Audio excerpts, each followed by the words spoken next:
एक बार मुझे याद है जब मैं बेब के साथ बाजार गया। उस वक्त मेरी उम्र 12 साल थी। हम एक शॉप पर गए जो बेसमेंट में थी, काफ़ी आगे जाकर। आखिर में वहाँ लोग कम ही जाते थे। जब हम पहुँचे तो वहाँ एक पैथन आदमी था जिसकी उम्र तकरीबन 35-40 के करीब थी, और एक लड़का था जिसकी उम्र 20-24 साल होगी। हम अंदर ही गए थे। ये पथन खुशी से बोला, आओ बाजी आओ, कैसे आना हुआ भाभी? सब ठीक हैं। अब कैसे हो? पथन ने कहा कि हमारा तो हाल नहीं पूछो, हम तो अच्छे हैं। एक दो से एक दूसरे की खैरियत दरियाफ्त की। हाल ही में दूसरे छोटे लड़के को कहा कि सुनिए, जाओ बाजी के लिए चाय लेकर आओ। वो बाहर मार्केट की दूसरी तरफ से अच्छी वाली चाय लाना। लड़का हल्के सा मुस्कुराकर चला गया। भाभी भी थोड़ा हंसते हुए बोली, खैर है, इतनी दूर से चाय मंगवाई जा रही है? पथन ने कहा, हाँ, आज मौके जो मिल गया है, अब की खिदमत में कमी नहीं आनी चाहिए भाभी को। अच्छा, अगर मैं कहूँ आज कोई खिदमत नहीं करनी तो? पथन नहीं नहीं, ऐसा ना बोलो, हम तो पहले ही मर रहा है, 2 महीने से घर नहीं गया। भाभी हल्के सा मुस्कुरा कर, तो लगता है दिमाग को चल गई है। पथन, हाँ ना, पता नहीं कहाँ कहाँ चली है, पता नहीं, बिता नहीं सकता, खुद देख लेना।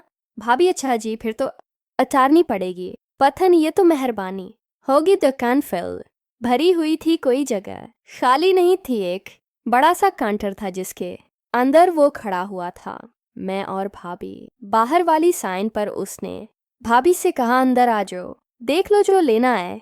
काउंटर काफी ऊंचा था। पथन के पेट के नीचे कुछ नजर नहीं आता था। भाभी उठी और अंदर चली गई।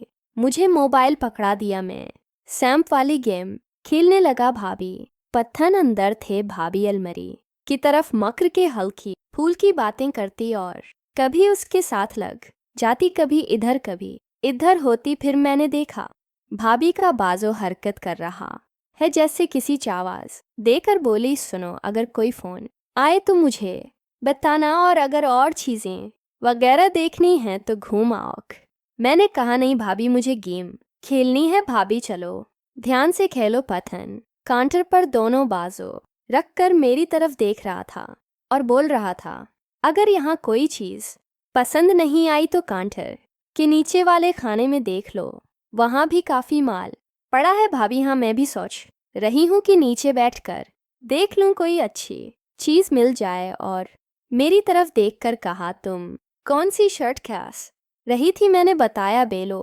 किलर तो बोली, अच्छा, तुम खेलों में ढूंढ कर दिखाती हूँ। इतने में पथन बोला, हाँ, इधर नीचे ही पड़ी होगी सारी। भाभी अब आराम से नीचे बैठ गई। काउंटर की राइट साइड पर शीशा लगा हुआ था जहां से भाभी मुझे नजर आ रही थी। दरवाजे की जगह छोड़ दी थी। पहले मैंने इतना नोट नहीं क्या कि भाभी क्या कर रही है। फिर जब पथन के चेहरे के तासरात बदले तो मैंने उसकी तरफ देखा। उसकी आवाज निकली, कोई मारा आराम से, दानत न लगे भाभी, कुछ नहीं बोली। फिर हल्की सी पथन के जिस्म में हरकत पैदा होती रही, जैसे वो हल्का आगे पीछे हो रहा है। भाभी के खांसे की आवाज आई। थोड़ी देर बाद मैंने जब पत्थन से नजर बचाकर शीशे में देखा तो मुझे अजीब सी हरकत महसूस हुई, जैसे भाभी हल रही है। मैं पानी पीने के बहाने उठा और बाहर पड़े कॉलर से पानी पिया। भाभी और पत्थन रख गए थे। फिर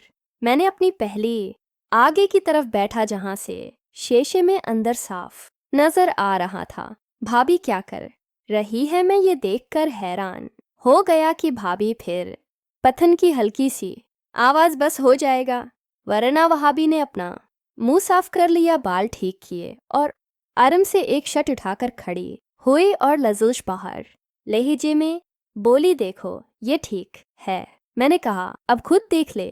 इतने में पथन बोला, रखू, मैं धोता हूँ, और नीचे बैठ गया। अब भाभी कान खड़ी हो गई और मुझे से पूछा कि काल तू नहीं आई? मैंने कहा, नहीं भाभी, कोई नहीं आई। भाभी, अच्छा चलो खेलो तुम, और साथ ही थोड़ा हिली जैसे टांगें खोल रही हो। फिर एक हल्के सा झटका लगा, महे से बस ही निकला और देखने लगी और कहने लगी, बूढ़ तो नहीं हो रहे हो? मैं ने कहा, सिर हिला दिया, बोली, थोड़ी देर में चलते हैं, अच्छे से कपड़े देख ले। हाथ नीचे ले गई और हल्का सा मिलकर पीछे देखने लगी। मैंने शशि में देखा तो बस देखता ही रह गया, क्योंकि पथन उसने भाभी को हल्की सी आवाज में कहा, अब इसका क्या करना है।